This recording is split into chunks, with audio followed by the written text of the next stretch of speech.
Earlier events faded into a slow, deliberate trudge. But the most striking part of the round wasn't the score or the stats, it was the silence behind him. Tiger Woods didn't step in.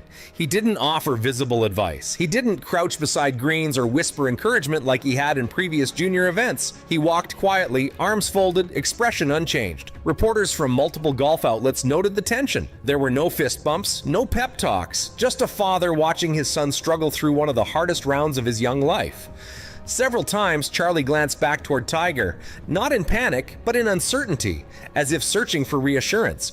Tiger gave none, and that silence was louder than anything he could have said. This wasn't Tiger the coach, this was Tiger the witness, allowing his son to experience the full weight of competition without a safety net. Buried inside that painful round, though, were moments that mattered more than they appeared. On the back nine, Charlie made two birdies, including a confident putt on the par 3 13th. For a brief stretch, the swing looked freer, the tempo steadied, the crowd leaned back in. It didn't lead to a comeback, but it proved Sommier something important. He hadn't lost his game entirely. The final result stayed an 81. The damage was done. Analysts quickly dissected the performance. Some questioned whether Charlie was ready for this level. Others pointed to the immense psychological burden of carrying the Woods name. What became clear was that this wasn't just a technical breakdown, it was emotional, mental. The collision between expectation and reality had arrived all at once. For many teenagers, a round like that would linger. It would bleed into the next day. Confidence would evaporate. The temptation to mentally check out would be overwhelming. Charlie Woods didn't do that. When he returned for round two, he looked different. Not flawless, not dominant, but composed. He found more fairways. His approach shots had better shape and intent. The reckless mistakes disappeared. Most importantly, the emotional spiral was gone. He played golf instead of fighting it. Charlie shot a 74, 3 over par, no double bogeys, no collapse, just steady, controlled golf. In isolation, it wasn't spectacular, but in context, it was extraordinary. After one of the most public struggles of his young career, under the brightest spotlight he'd ever faced, he responded with maturity. It wasn't enough to save his tournament. The cut line for match play sat at +2. Charlie finished at +14, missing it by 12 shots. The week was over. NBC Sports labeled it one of the most high-profile exits of the championship, not because Charlie was expected to win, but because so many believed he was ready to contend. But something shifted in that second round. Tiger Woods didn't speak publicly about it. He didn't need to. Those close to the situation noticed the change. The silence wasn't disappointment anymore. It was understanding. Charlie hadn't folded. He hadn't withdrawn. He hadn't blamed the course, the pressure, or the expectations placed on him since birth. He showed up again. That's what left Tiger speechless. Because Tiger knows better than anyone what golf demands before it gives anything back. He knows greatness isn't built on highlight clips or junior trophies. It's forged in moments like this: public failure, private resolve, and the decision to walk back into the fire instead of away from it. Charlie Woods doesn't just play golf. He carries a surname that reshaped the sport. Every result is magnified, every stumble dissected. His performance at Trinity Forest wasn't judged like any other juniors. It became a referendum on his future. And that's an impossible burden for a 16-year-old. What the golf world saw wasn't a finished product. It was a teenager learning, in real time, what elite competition truly costs. The fearless, clutch version of Charlie that emerged in earlier tournaments didn't fully appear. Instead, fans saw something raw, uncomfortable, and deeply human. Great careers aren't defined by smooth ascents alone. They're shaped by how players respond when things fall apart. Charlie's week in Dallas was humbling, painful, and public, but it was also formative. He didn't quit. He didn't hide. He didn't disappear. He adjusted. He competed. He finished. That matters more than most people realize. Missing the cut by 12 shots stings, that there's no denying that. But gaining experience under this level of scrutiny, standing on the tee with Tiger Woods behind you and cameras everywhere, is something no junior ranking can measure. The dream didn't end at Trinity Forest. It ran headfirst into reality. And reality, in golf, is the greatest teacher of all. Charlie Woods walked off that course without headlines celebrating victory, without trophies or highlights, but he left with something else: an understanding of pressure, a lesson in resilience, and proof that he can stand back up when the world is watching him fall. That's what Tiger saw. That's why he stayed silent. Because some lessons aren't meant to be explained. They're meant to be endured. This chapter didn't end in triumph, it ended in growth. And for Charlie Woods, that may be the moment his real journey truly began. Woods made sure no one could ever say, "Just Tiger's kid" again.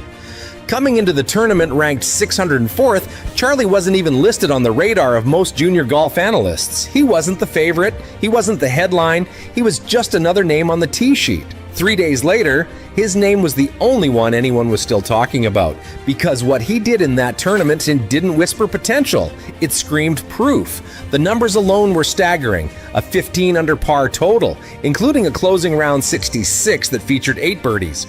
But it wasn't the scorecard that stunned the golf world, it was who he beat and how he beat them.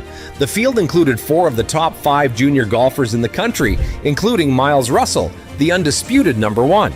Charlie didn't edge him out. He didn't survive the pressure. He crushed the field, finishing 3 strokes ahead in one of the most competitive junior events of the year. It wasn't a fluke. It wasn't magic. It was a methodical dismantling. ESPN and Golf Digest quickly picked up the story, but even their headlines couldn't fully capture the shift. Because this wasn't just a breakout performance, it was a reintroduction. For the first time, fans, coaches, and even fellow players began to refer to him not as Tiger's son, but as a serious standalone title contender. And for the top juniors who had grown used to hearing the name Woods with nostalgia, it suddenly became a real-time threat. The legacy had returned, but this time it had its own swing, its own stride, its own story. There's a difference between playing well and playing with presence. Charlie had both. He didn't ride momentum, he created it. He didn't hope for mistakes, he forced them. Every hole was a statement, every birdie was a message. He was no longer waiting for his name to be called, he was taking it. And as the dust settled at Streamsong, one thing was clear. Junior golf had a new reality, and his name was Charlie Woods. This wasn't the coach, this was the father. He didn't arrive with fanfare. There was no press conference, no entourage, just a man in a cart, sunglasses on, sitting quietly near the ropes at Ballin Country Club.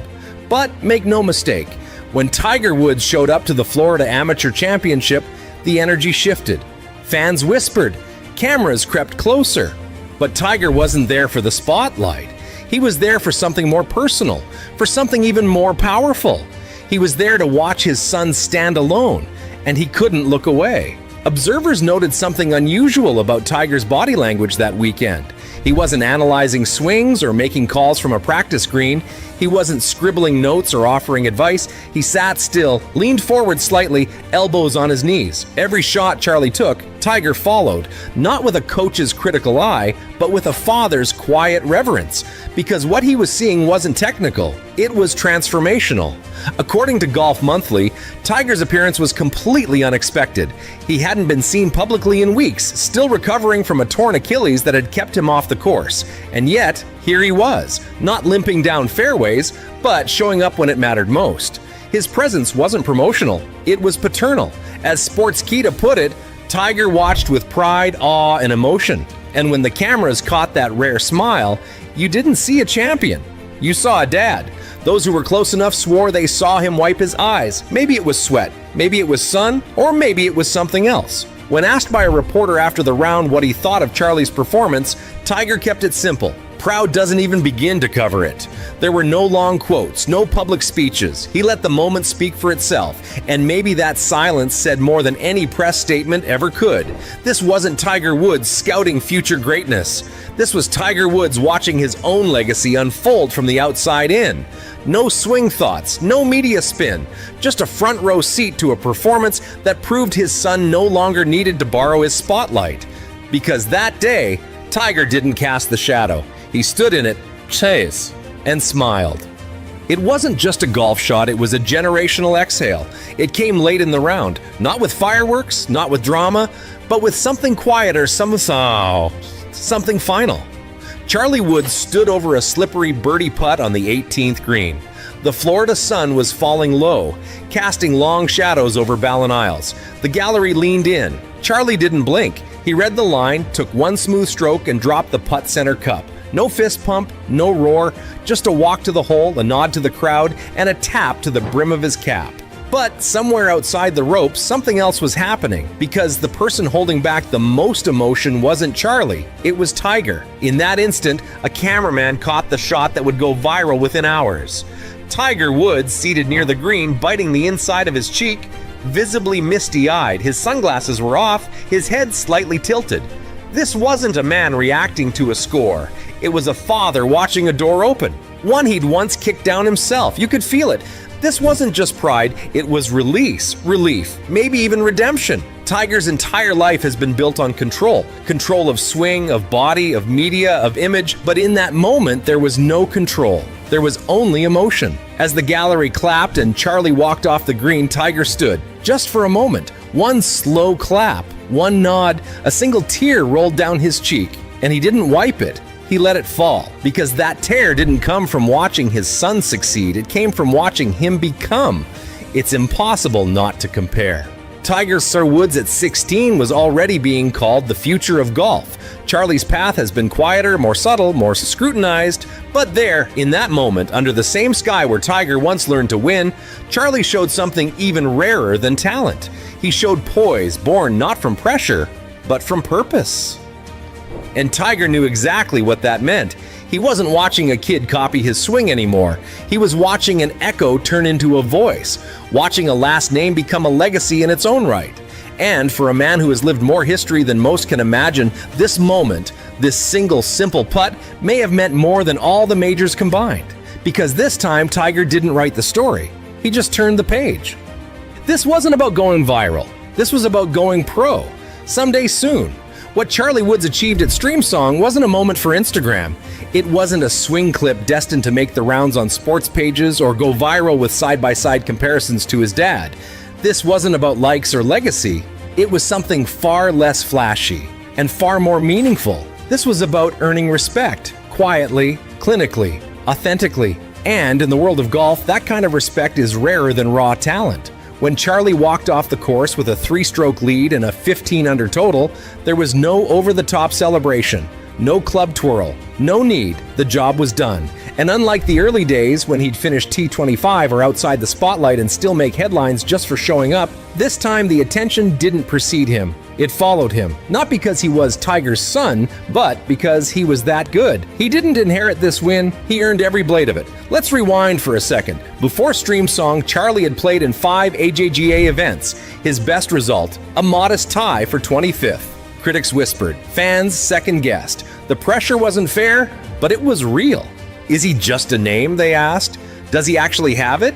These were the questions floating around locker rooms, forums, even inside the ropes. And then came this performance. Not a response, but a rebuttal. He didn't silence doubters with words. He drowned them in birdies. As writers pointed out, this field wasn't soft. It was stacked with top-tier juniors, national champions, collegiate commits, elite recruits. Charlie beat them all. Not with trick shots or hot streaks, but with discipline, focus, and terrifying calm under pressure. One stroke at a time, he rewrote the narrative. This wasn't a breakout, it was a blueprint. What makes this moment so different from everything that came before is how sustainable it feels. This wasn't a one-off lightning bolt, it was a controlled burn. It's steady, technical, intentional. That's the kind of golf that wins titles. That's the kind of mindset that turns promise into profession. Because Charlie Woods isn't just arriving, he's already unpacking. There's certainly no doubt that he's talented and showcases exceptional abilities, but the curiosity behind his journey and how he got international recognition so quickly still remains. His extraordinary work has secured him a constant place in the headlines with mixed reviews from all sorts of people. Discover how Charlie Woods just did the unbelievable and left everybody speechless. What just happened is really shocking and has completely turned the golf world upside down. Charlie Woods burst onto the national golf stage 3 years ago, when at age 11, he joined his father Tiger in playing at the PNC Championship. Now this marks the 4th consecutive time Team Woods has competed at the Ritz-Carlton Golf Club to end the year. Over that span, we've seen Charlie make his first eagle, shape shots both ways, display a mighty recoil with his driver, and drain long birdie putts, all while displaying many of the same mannerisms we've seen from his Hall of Fame father over the past 25 years. Last year at age 14, Charlie stepped back at tee and played from the same distance as the likes of John Daly, Jim Furyk, Nelly Korda, Vijay Singh, and Steve Stricker. According to GolfDigest.com, I think his speed had gone dramatically up since last year, Tiger said when assessing Charlie's game. But I think that more than anything, it's just the fact that he's grown so fast. The aches and pains of growing, just, teenage life. I sort of didn't have the speed that he has at that age, Tiger said. But also I didn't have the equipment either. The equipment is so different. One thing that's difficult to quantify from watching Charlie on television each year is how his skills compare with other junior golfers in the country. He's seen alongside the most famous golfer on the planet hitting great golf shots, and annually, whether on social media or from people in the gallery, there are those who contend that he'll have a long, successful PGA Tour career and even potentially win major championships like his old man. While that could happen, it's also wise to pump the brakes and realize how far Charlie has come in a relatively short time. After all, he mostly played soccer growing up in South Florida, and it wasn't until 2020, when COVID-19 locked down the world, that Charlie found a deeper passion for golf and started to take the game more seriously. That was only 3 years ago. People need to quit comparing him to other kids who've been playing competitive golf for more time, said a Golf Digest Top 50 teacher in America. People need to wait and see where he is in 5 years, 10 years. Of course, that's nearly impossible because his last name is Woods, but the point is valid. Charlie's ultra talented, and while he's still newer to competitive golf, he has the opportunity to excel long term because of the wealth of experience that he can tap into and the opportunity to learn from the GOAT on how to play and prepare. The aforementioned Top 50 teacher said, "So many juniors never get exposed to that. In fact, one of the things I've found is that young players who grow up around really good players have an edge on learning to play. Now, he obviously has a huge leg up in that department. So what'll be interesting moving forward is to see how Charlie might compare to his peers if exposed to more national competition." What a media frenzy when Tiger Woods and son Charlie played together at the PNC Championship last month. Patrick Harrington said, "This is the first tournament I've ever played in that Tiger Woods is playing it and that he's not the star of the show. He should note that himself."